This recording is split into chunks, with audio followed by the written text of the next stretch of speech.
Hello, everyone. Thank you for standing by, and welcome to Childproofing and Home Safety, a room-by-room tutorial sponsored by IsisParenting and presented by Jeff and Susan Baril of Safe Beginnings. My name is Nancy Holtzman.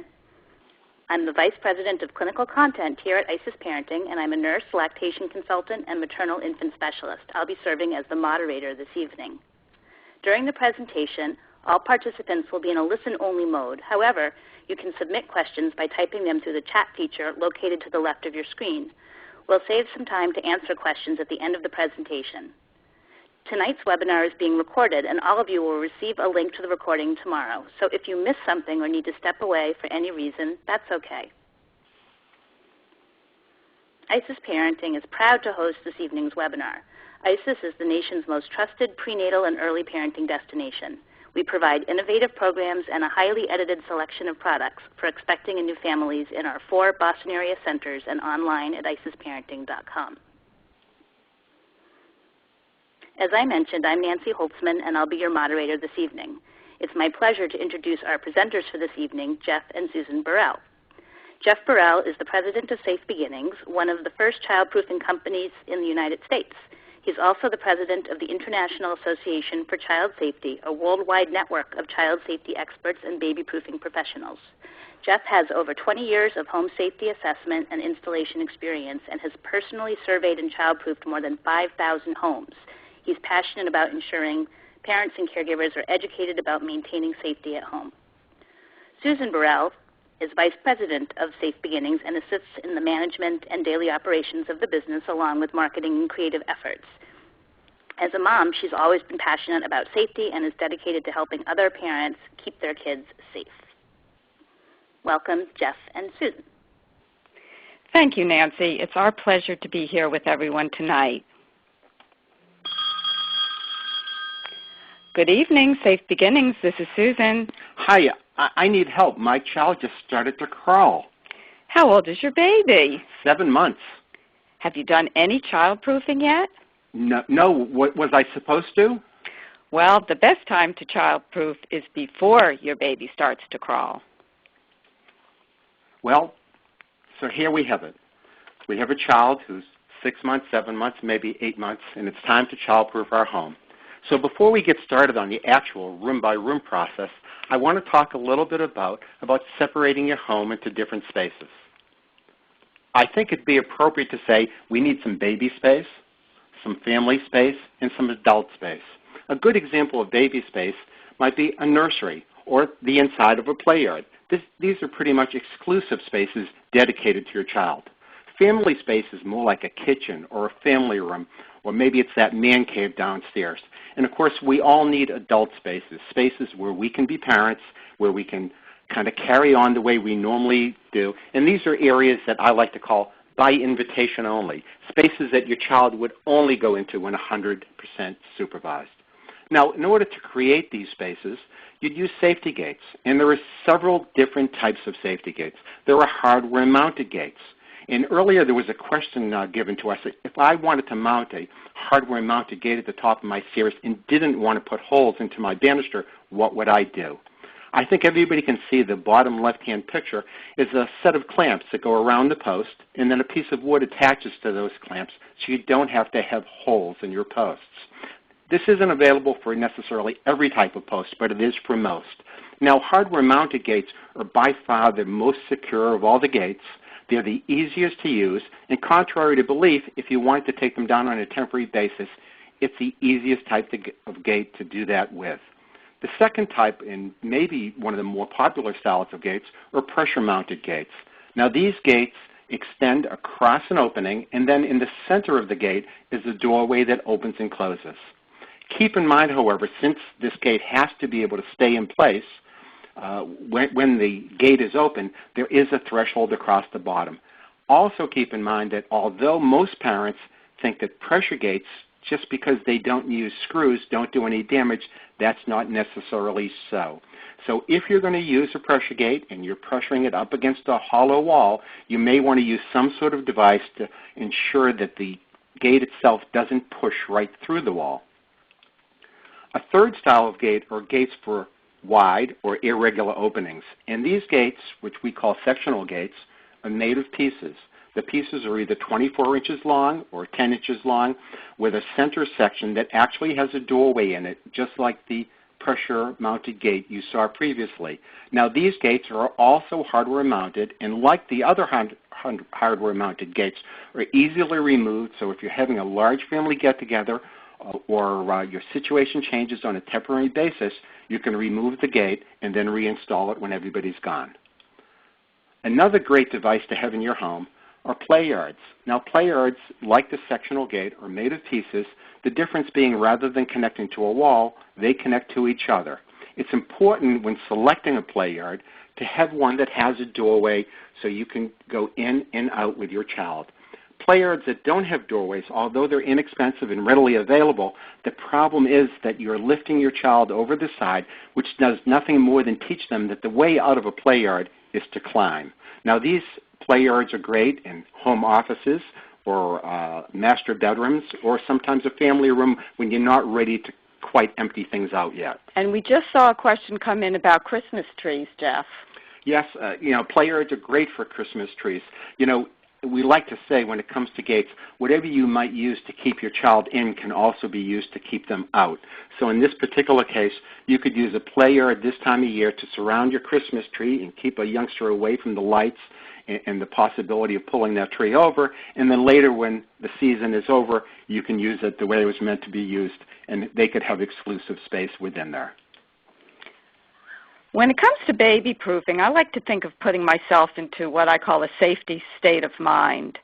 And I start by minimizing clutter and being consistent in terms of setting up and following patterns of safe behavior. Over the years, I know Jeff has come back from homes and we've seen cluttered stairs, and we've heard moms and dads say they'll just step over safety gates or don't need to use them when their baby is asleep. But when it comes to safety, you really want to consider being accustomed to always latching safety gates behind you, opening and closing them all the time, even when your baby is sleeping. So before we start doing this room-by-room assessment, let's talk about a couple things that are in most people's homes and are in most rooms in your home. The first would be blind cords.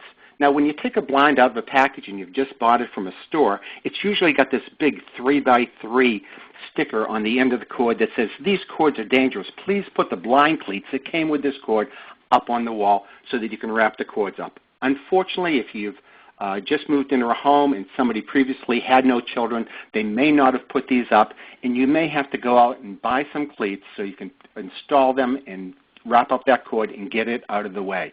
If you're looking to buy new blinds, I'd recommend buying cordless blinds, blinds that don't have cords, and therefore the danger doesn't exist. Door stops are another overlooked item in people's homes, and everybody's got them.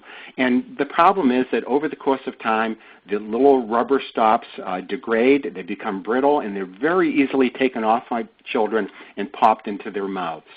Electrical wires and things like that are of great concern. And so I think you really need to keep these out of the way and whenever possible protect from children getting at outlets. It's funny, Jeff, I just saw one of those white door stop covers. I found one on the floor the other day. Even though our kids are well beyond baby-proofing years, I immediately picked it up and said we need to replace that with a one-piece door stop.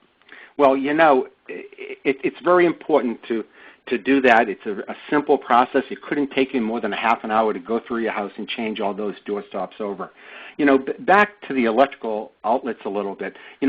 Many people throughout the years have used those small little plugs in the outlets as a means of keeping children away. And the problem is that plug, when placed on the floor or a windowsill above the outlet, of course, is nothing more than a choke hazard. So a better solution to that would be a self-closing outlet cover. And that is an outlet cover that has two small windows on it, and it slides side to side. And so an adult has easy access, but a children can't access them. Now, many parents have asked me about these new outlets, these tamper-resistant outlets. And what I'd like to mention about that is the word is tamper-resistant, not child-proof. So I'd like to equate it to the idea of a tamper-resistant bottle that may have medications in there.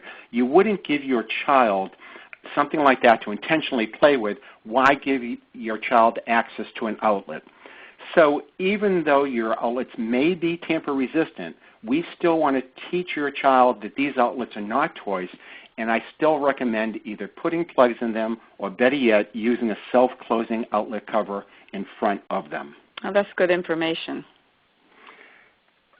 Now, we're off to the kitchen area, and this is an area where you probably spend 50% of your waking hours, and that sounds like a lot, but today's kitchens and family rooms are kind of connected into one space, and so you really have to spend an awful lot of time childproofing this area, and I think we need to give it a fair amount of time this evening.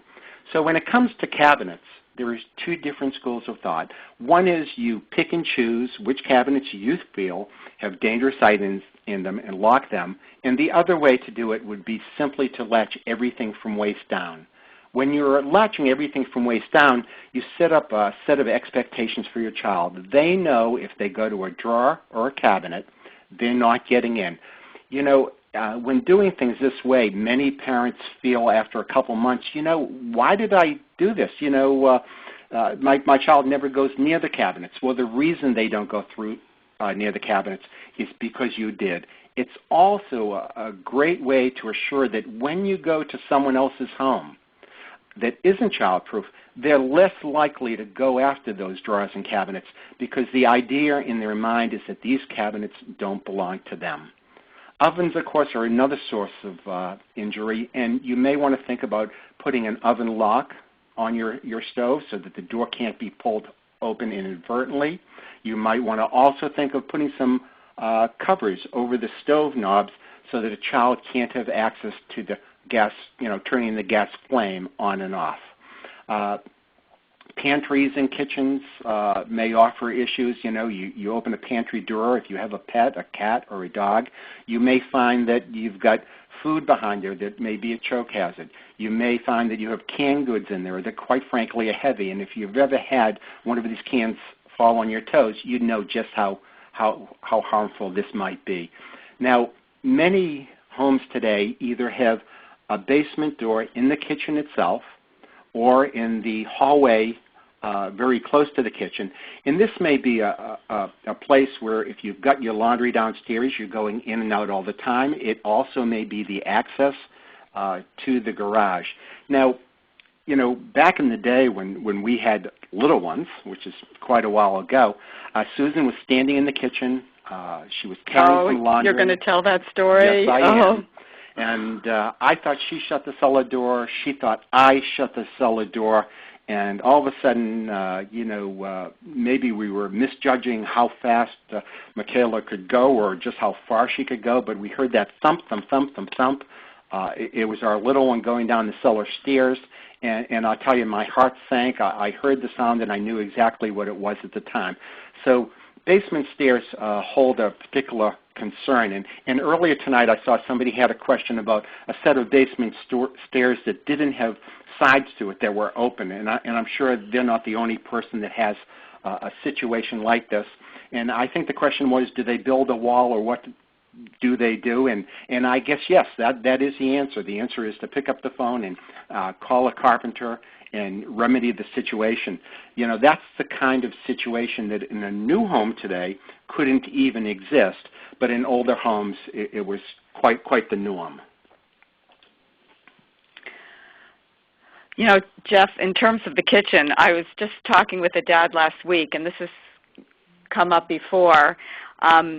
He called in a panic because his son was pulling out the drawers, and he was using them as a step stool, and Dad found his son on the counter.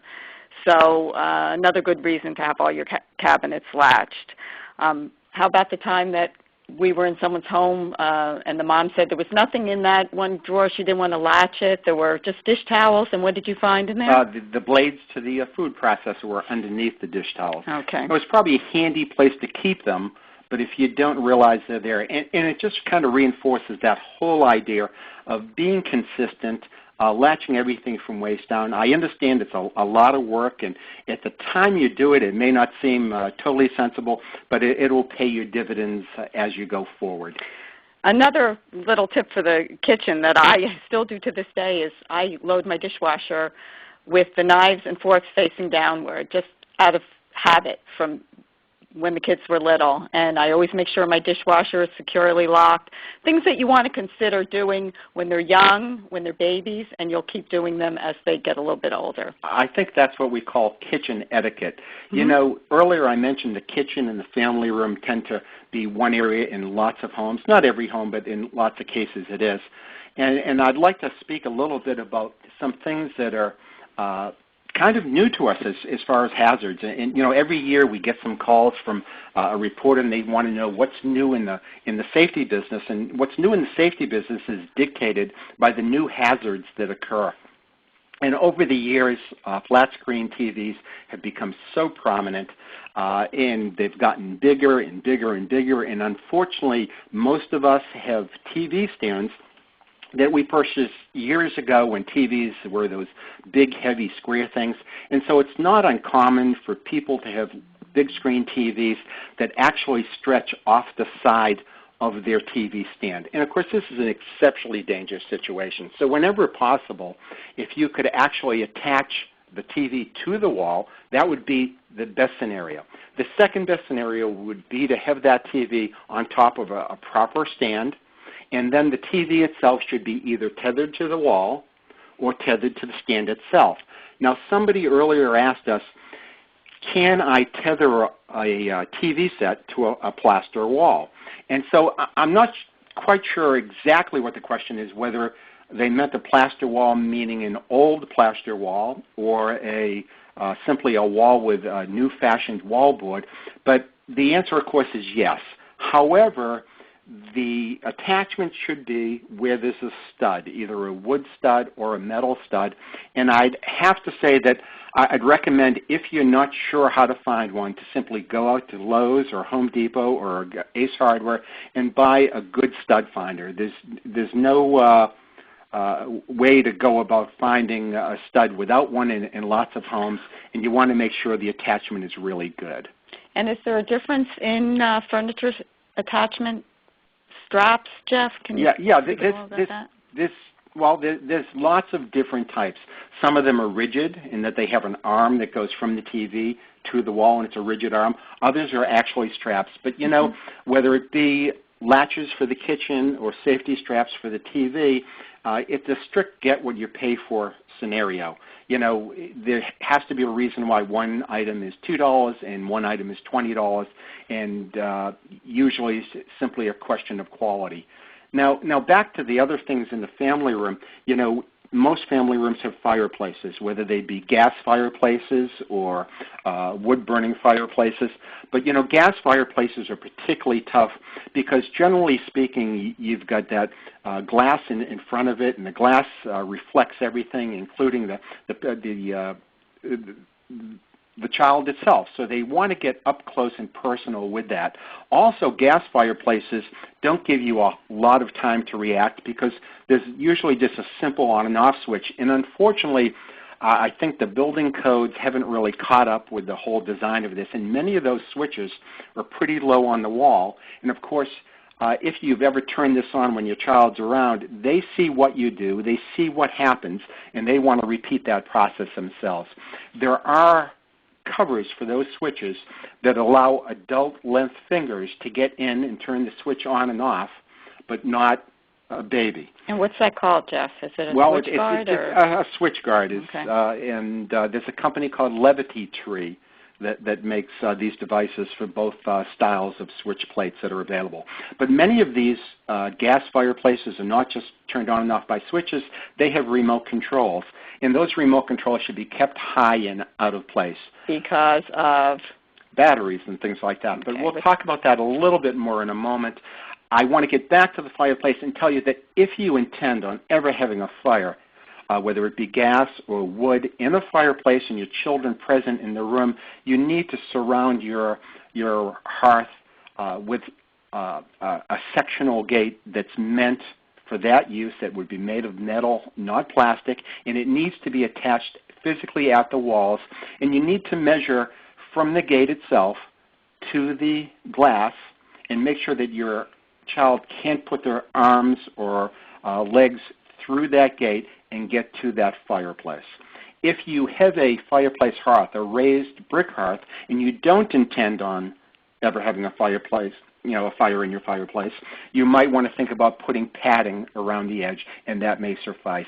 Keep in mind, fireplaces have long-term consequences in that it isn't just a 1-year-old that you're trying to protect, and maybe a 3, 4, 5-year-old that all of a sudden thinks that doing somersaults or cartwheels in the family room is a good idea, and now we have that hard stone surface that they may fall against. I don't know if you recall, Jeff, but when our kids were little, our family room became our baby's playroom.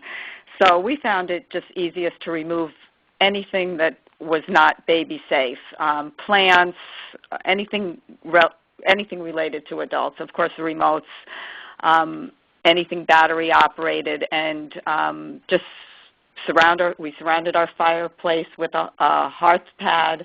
We never used our fireplace at the time, and I don't even think there were gates that went that large at that point in time. We probably would have put a hearth gate up at this point. We definitely would have at this point. But we just found it easiest to make this room a baby-safe room. And we shared it with our baby. We brought all her bins of toys in, and they were at her level, so she didn't have to climb onto other things to get to her toys, and that was the safest way to do it. Earlier some other folks had asked about furniture and whether or not just covering the corners on a piece of furniture were adequate. I have to mention that edges are just as dangerous as the corners. Of course, when you look at a corner, you see that it's sharp, and so it kind of sings out to you and you do something about it. But the edge is just as hard and can cause quite a bit of damage also. I would have to say that whenever possible, if you can do without the piece of furniture in the room, then that's what you should do. Certainly if you have glass tables in your room, that you really should consider getting those out. And even tables that have rounded corners, those are still hard rounded corners, so you really do have to be diligent. Your child starts off crawling, and then all of a sudden they're pulling up, and the world changes, and they're looking to reach things in high places. And sometimes those things they want to reach for are things like the remote controls. And, we talked about them earlier. Susan, my wife here, calls my remote control my adult pacifier. And so you want to keep those away from kids. They all have batteries in them, and that can become quite dangerous.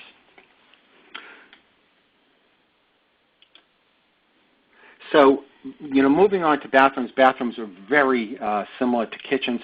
We have cabinets and doors that we want to protect. We have a bathtub itself, of course. You have a spout in the bathtub, and the spout is hard. You might want to think about having an anti-skid bath mat there. And, of course, toilets. Now, toilets are an issue for 2 reasons. Some children actually fall into toilets and don't get out, and that can be a catastrophic event. But other kids like to play in the water with their hands, and then they take those same hands and put them in their mouth. So, if you can keep children out of the bathroom, that's great. If you have bathrooms that are exclusively for your child, take a look at getting trash cans out of there, which may have plastic bags in there, and other medications and things like that. If you share a bathroom with your child, then be cautious about the types of things that you leave out, like hair dryers and razors and things of that nature. Hard surfaces, hot water, medications, many unsafe items, which some of them actually, like shampoos and lotions and mouthwash. Well, they smell really good, and if they smell good, they must taste good. So you'll want to consider having all these items stored away out of baby's reach. Have you seen the article about texting while parenting? And it's called distracted parenting. And it's become a big issue. Our phone tends to go with us every place. Now, the bathroom is one of those places where actually we do recommend bringing your phone into. God forbid you need to call 911 in a hurry. It will be there with you. And, of course, it will avoid the idea that your phone rings and you're drawn to the idea of answering it. You say to yourself, I'm just going out for a second, and that's when something happens. But the best rule of thumb, don't answer the phone until your baby is safely in their crib. Now, a baby's nursery is, similar to all the other rooms in the sense that we're going to take care of electrical issues and latches for drawers and the cabinets that might be there. But we're doing some things for different reasons. So we may be latching the drawers in a child's room because the dresser may be older and the drawers may come completely out. And, of course, we don't want a child to pull those drawers out and have them fall on them. Another reason to latch it is because when you open the drawers on a dresser, you change the center of gravity. And if you open all of the drawers, I can almost guarantee you it would be very simple, maybe only take 20 or 30 pounds of pressure on the top drawer to have that dresser come over. And that's why we also want to attach those. So the rule of thumb is generally things that are taller than they are deep should actually be attached. And if you use that rule, you'd find that almost everything in a child's room should be attached to the wall. Bookcases that are taller than your child should definitely be attached. They encourage climbing because we have a tendency to put books and toys and things on high shelves that they want to climb and get to. The dressers, of course, again, because the center of gravity changing. And last but not least, changing tables, especially changing tables that have drawers should be attached to the wall. A changing table is someplace that a child should be. And so it's not uncommon for that to be a place that they decide they're going to climb up on. And, well, there comes that time when they have that idea that maybe they'll change their own diaper. So that should definitely be attached. Windows are an all the time issue in most houses. We point out the window and we say, look at the birdie. We say, look at the squirrel. The fire engines go by making noises. There's all kinds of interesting stuff that goes on outside a window. And the problem is that sometimes children lean against the screens and fall through. So at the very least, you should have a device on your window that limits how high up the window can be raised. Most new windows have those devices built in, but if yours doesn't, there are very many different retrofit items that can be placed in. As you can see here, this is a little boy in front of a window guard. Now, a window guard is just what it looks like. They're bars on windows, but you have to love it for what it does, not for what it is. Jeff, I can't tell you how many calls I've gotten from people who also think window screens will keep their kids inside, and they just aren't strong enough to support the weight of a toddler. Well, they do have little warning labels on it, but we're Americans, so we kind of look at those warning labels and figure they must be for someone else. A real quick little story. I was in a customer's home, at this point it's probably about 2 years ago, and she called to me specifically to have some window guards placed on some windows in her dining room. Well, I had done lots of work for them before, and this was a space that, neither she nor I really had ever thought that she would need window guards. Because it was ground level? Well, no, it wasn't ground level, but these were never opened. Oh, but, okay. There were some people doing some work at the house. And while I was doing the window guard, she leaned over to me and she said, Jeff, my child fell out of this window this weekend and landed on the patio below. Ouch. And the only reason I knew that it had happened is that the 1-year-old was sitting on the same windowsill waving down to her brother. We've also heard about we've heard from parents who found their kids out on the roof because they haven't taken care of making the window safe. So now I do have to mention with that story that baby happened to have been fine. The paramedics were there. Everything checked out fine. And I said to her, do your friends a favor and tell them the story, because then they'll know that stuff can happen to your child, just not other people's children. So you'll want to consider keeping all kinds of lotions, creams, anything for baby, including your diaper bag, out of baby's reach. Why that diaper bag? Well, I know I always kept my wallet and other personal items in my diaper bag, not to mention the strap itself is dangerous for a young baby. So that's a good thing to keep in mind. Store it away safely. Another thing we should probably talk about. Jeff, you were motioning something to me about... Yeah, the secondhand items. You know, I can't tell you how many times I've been in someone's home and they have what they tell me is an antique crib. Oh, yeah. You know, and an antique crib is synonymous with a dangerous crib. So, you know, if your child is sleeping in the crib that you slept in when you were a child, you need to change that right away. You know, crib standards have changed, and now drop-side cribs are basically non-existent. You can't even resell a drop-side crib to your next-door neighbor. So if you've got one in your home, you may want to really consider changing that. I would keep that in mind. That kind of applies to safety gates, too, in terms of hand-me-downs. Don't you think, Jeff? I think it does, absolutely. Now, adult bedrooms are, you know, probably one of the worst places in your home. Now, of course, you've got the same issue with drawers and cabinets and things like that. But keep in mind, you know, this is a place where Dad takes the change out of his pocket and puts it on the nightstand next to the bed. Mom takes her earrings out, puts them on the bureau. There may be some perfumes on the bureau. The perfumes have alcohol in them. And do you remember that home we were in where there were coins all over the floor with a crawling baby? Yes, I do. And you know, how about closets in master bedrooms? How about the fact that there are neckties and babies watch Daddy put the necktie around his neck? And belts. And purses. And what's the worst thing in a master bedroom? Oh, what about those plastic bags? So it's the plastic bags from dry cleaners. Now, years ago, when I was little, the dry cleaning used to come in a paper bag. And, of course, because you couldn't see through the paper bag, you took the paper bag off. Then they started coming in plastic bags, and people said, well, you know, I'm going to keep my clothes cleaner longer. I'll leave the plastic on. So I'm here to tell you, not only is it bad for your child, but that plastic breaks down. The fumes from the plastic actually turn those white shirts yellow, which is why, of course, you don't put wedding dresses in plastic bags. Well, they release chemicals. They're really unsafe to have around. So what do we suggest? Take those plastic bags off as soon as you come in the house and do what with them? Tie them in knots. And throw them out. Throw them out in the recycling. Okay. You know, while we're talking about master bedrooms, this is a good time to talk a little bit about fire safety. And every home should have a fire escape plan. Part of that plan that would make sense to me would be to own a fire escape ladder, if not one, maybe two, and maybe a new product that's just been released recently called Baby Rescue. And Baby Rescue is a device where you actually put your child inside this bag and lower them to the ground.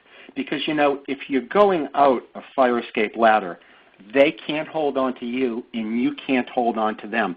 So you need some way to get them safely to the ground. Great for pets, too. That's right. But you need to have a plan. You need to know who's responsible for which child, especially if you have one. And by the way, which child, you know, that triggered another story. You know, we used to have one child that was 7. Well, we still have 7 years apart, but one child that was 7 and one that was pretty much a newborn. And, you know, we had a safety gate at the older daughter's room to keep her little sister out. And that was a great way to keep her away from the Barbie shoes and coins and things like that, and at the same time to give, you know, her sister some privacy. So remember, I just want one other thing I'm going to interrupt you about because it's very important. How much time do you have to get out of the house in the event of fire? Do you know, Jeff? Not long enough. I think it's a minute, maybe a teeny bit more than a minute, probably less than that. I think you have to make decisions very quickly, so you have to know what you're going to be doing. And you're also disoriented because it's smoky and it's dark. That's right.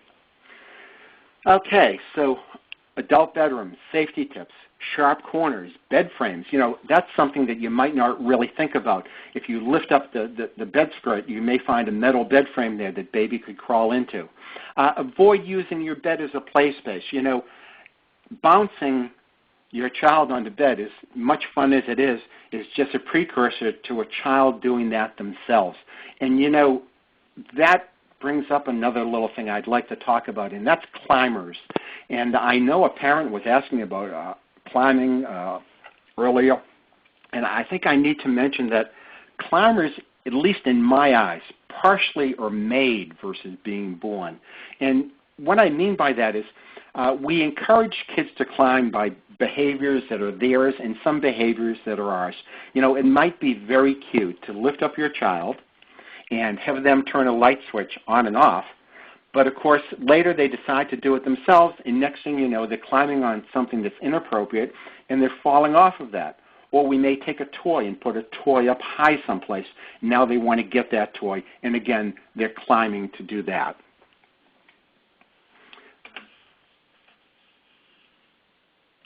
So now we're in the home office mode.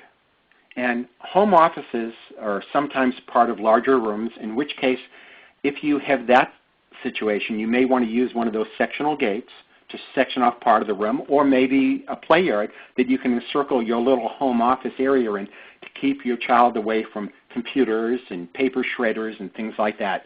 But if you're lucky enough to have a home office that's a separate room, you should really consider making that an adult space, or a space that we like to call by invitation only. That means your child would only be in that room when 100% supervised.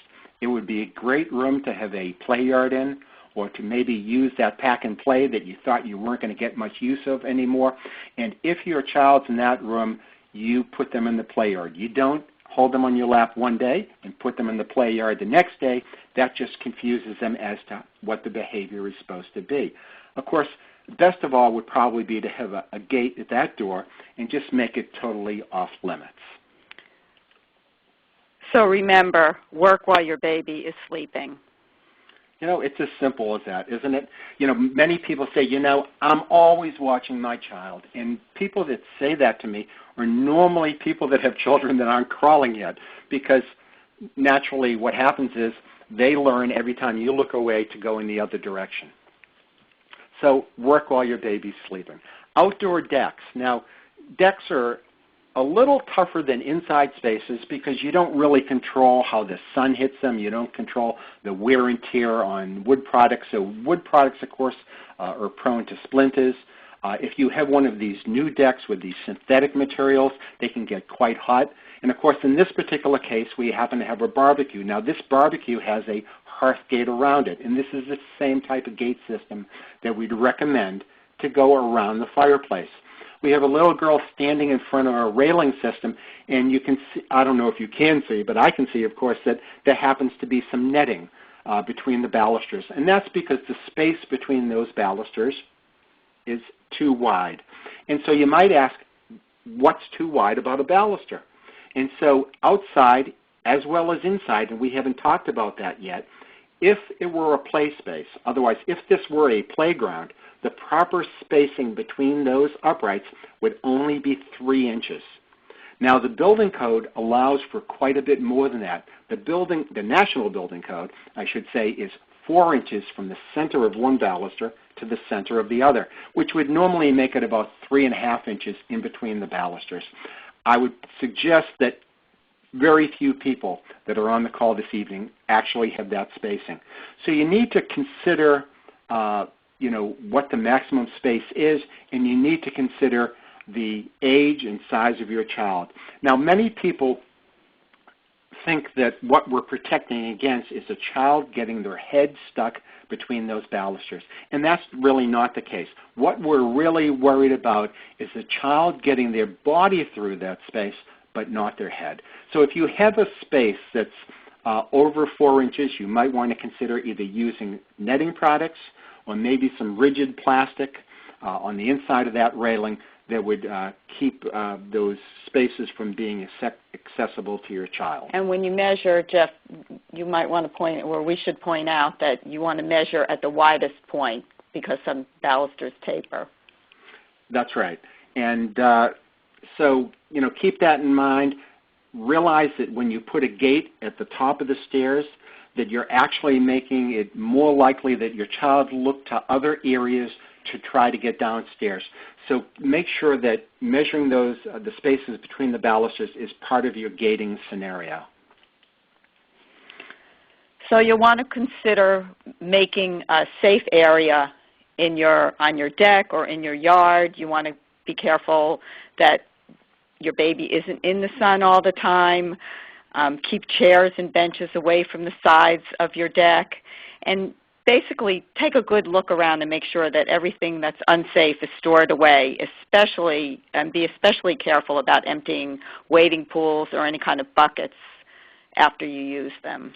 Well, recently I was in someone's home, and the subject of buckets came up. These people were not from this country. They were actually from South Africa, and grandmother happened to be there. And she said, in her country, buckets of water had become a big issue. And we talked about it a little bit, and we decided that it really was an environmental issue, believe it or not. It was because it's so hot there and so dry there, and people keep their homes open, that there was a lot of dust all the time. And so the floors were constantly being mopped on a day-to-day basis, and people were simply not emptying the buckets. So if you have a swimming pool, pay close attention to it. A secondary fence around the pool might be called for. Certainly locks on the doors leading to the pool and alarms would be appropriate. And we're talking about layers of protection here, as many locks and devices that you can protect your child from getting to that pool are the best way to go. Yeah. I also had heard something about insurance companies offering rebates for people who install pool fences around their swimming pools. I hadn't heard much about rebates, but I certainly have heard an awful lot about people that were being charged more because they had not, put a secondary line of defense in place. Keep in mind that all childproofing is about redundancy. The more layers of protection have, the better off you are. So I'd like to leave you with a thought about things. When you bring your child home from the hospital, the first thing that you come in contact with is a child safety seat, which has a federal standard, and you're made to understand that and how it's supposed to be put in a certain way. Then you take your baby home and you place them into a crib, and that crib also has a federal standard. Unfortunately, I'm here to tell you tonight that from that point forward, when it comes to child safety devices, there are no federal standards. There is no mandatory standard on gates or locks or latches. There is the only thing you can do is say to yourself, hopefully if I spend more on a good product, I'll actually be getting more. Mm-hmm. There's no other way to really judge what you're buying. Yeah, and we've dealt with the issue of hand-me-downs, but did you know that there was recently an article published about the number of grandparents who are not up to speed on current safety standards? So that was my cue about safety standards and grandparents, and the article that was written in the magazine about that and how they don't even know that children should sleep certain ways in the crib. On their back, or about soft bedding. So it's important to educate grandparents as well. So whether you decide to do this yourself or hire a childproofer, we'd love to be able to help you. We've been childproofing for a very long time, and we'd be happy to give you advice whenever possible. There were some other questions that came in, and there's a question here: how do you balance between childproofing and teaching your child not to do something? And so sometimes I actually take that word teaching and try to figure out what it really means. So I think when you teach somebody something, that means that when they do something, they know what the results will be from their action. And that's the part that your child doesn't get. I think we can, and I'll use the word train our children not to do something. We can certainly make them think that we're happier when they behave a certain way. But I don't think they understand the cause and effect of things. They don't understand, if I jump off this, I'm going to get hurt. Because if they did, they just probably wouldn't do that. What about pots and correct?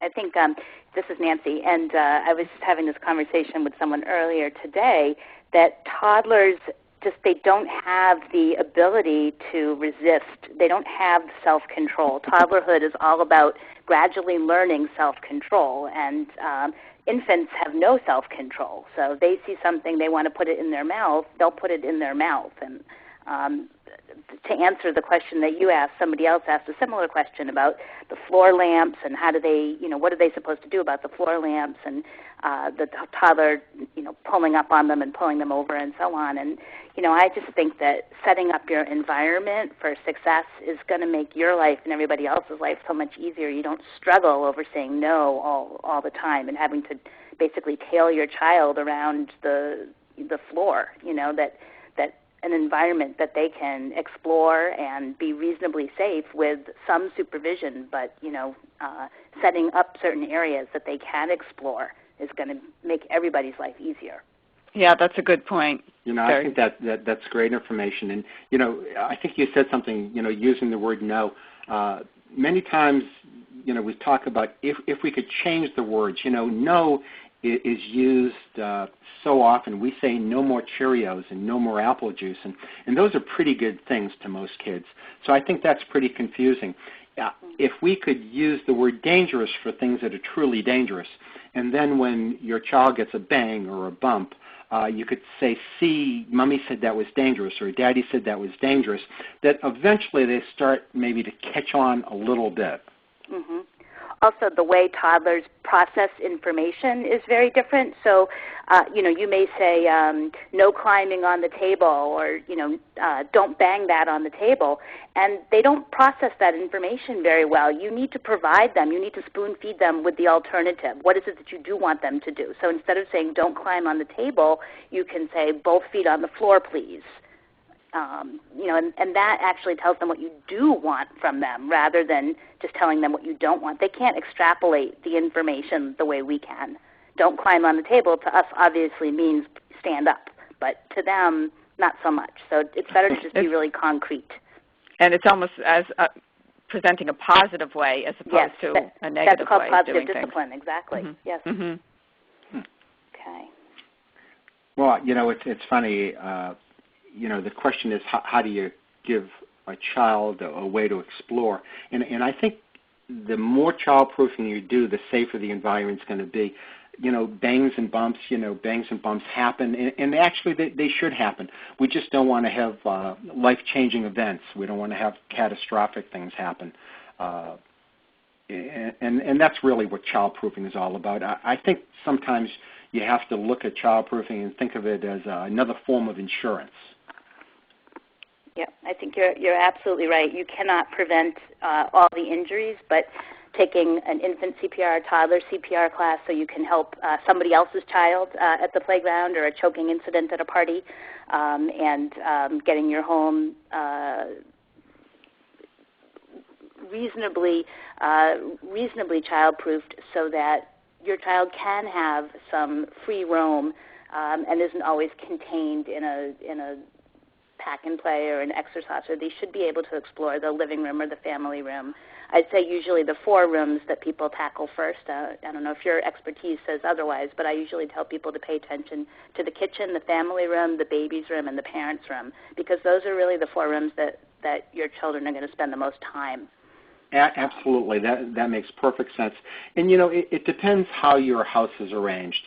Whether if you're in a smaller house like a Cape or a raised ranch or something, you childproof differently than you do if you're living within 5,000 or 6,000 square feet. So sometimes, space is your friend and clutter is your enemy, and so you try to, give yourself the best chance of, having your child explore without becoming injured. And I think deciding on some space where things can go to live that are dangerous are important. I know someone asked earlier about, what do I do about floor-standing lamps? And I think the hard part is that many houses don't have overhead lighting, so you have to have these lamps. And it's not reasonable to expect that your child isn't going to go after this. So sometimes it's just you barricade things. You take that lamp, you put it in a corner, and you put a chair in front of the lamp so that it's harder for your child to get to it. And if they were to reach the lamp, that they're not pulling it over on themselves. But, you can't, I think like Nancy said, you can't do absolutely everything, or, you'd be living in a padded room. Right. There's a middle ground, but you will find, too, as soon as your child becomes more mobile, the less, no, don't touch this, no, come away from there, the less that you need to become a traffic cop for your child, the easier your day and your baby's day will be. So I think that certainly catching the problem areas in the main rooms is an excellent place to start. We are at the end of our presentation. We're rapidly running out of time, but we will send out an email tomorrow with a link to the recording, and we'll also include resources, and I know that Safe Beginnings is including a special offer, so you'll want to take advantage of that. And both locally in Massachusetts, providing home services, as well as a great website, safebeginnings.com. Thank you, Jeff and Susan, so much for sharing your expertise, and thank you, everyone, for attending, and we hope to see you very soon at an ISIS online event. Good night. Good night. Good night, and thank you.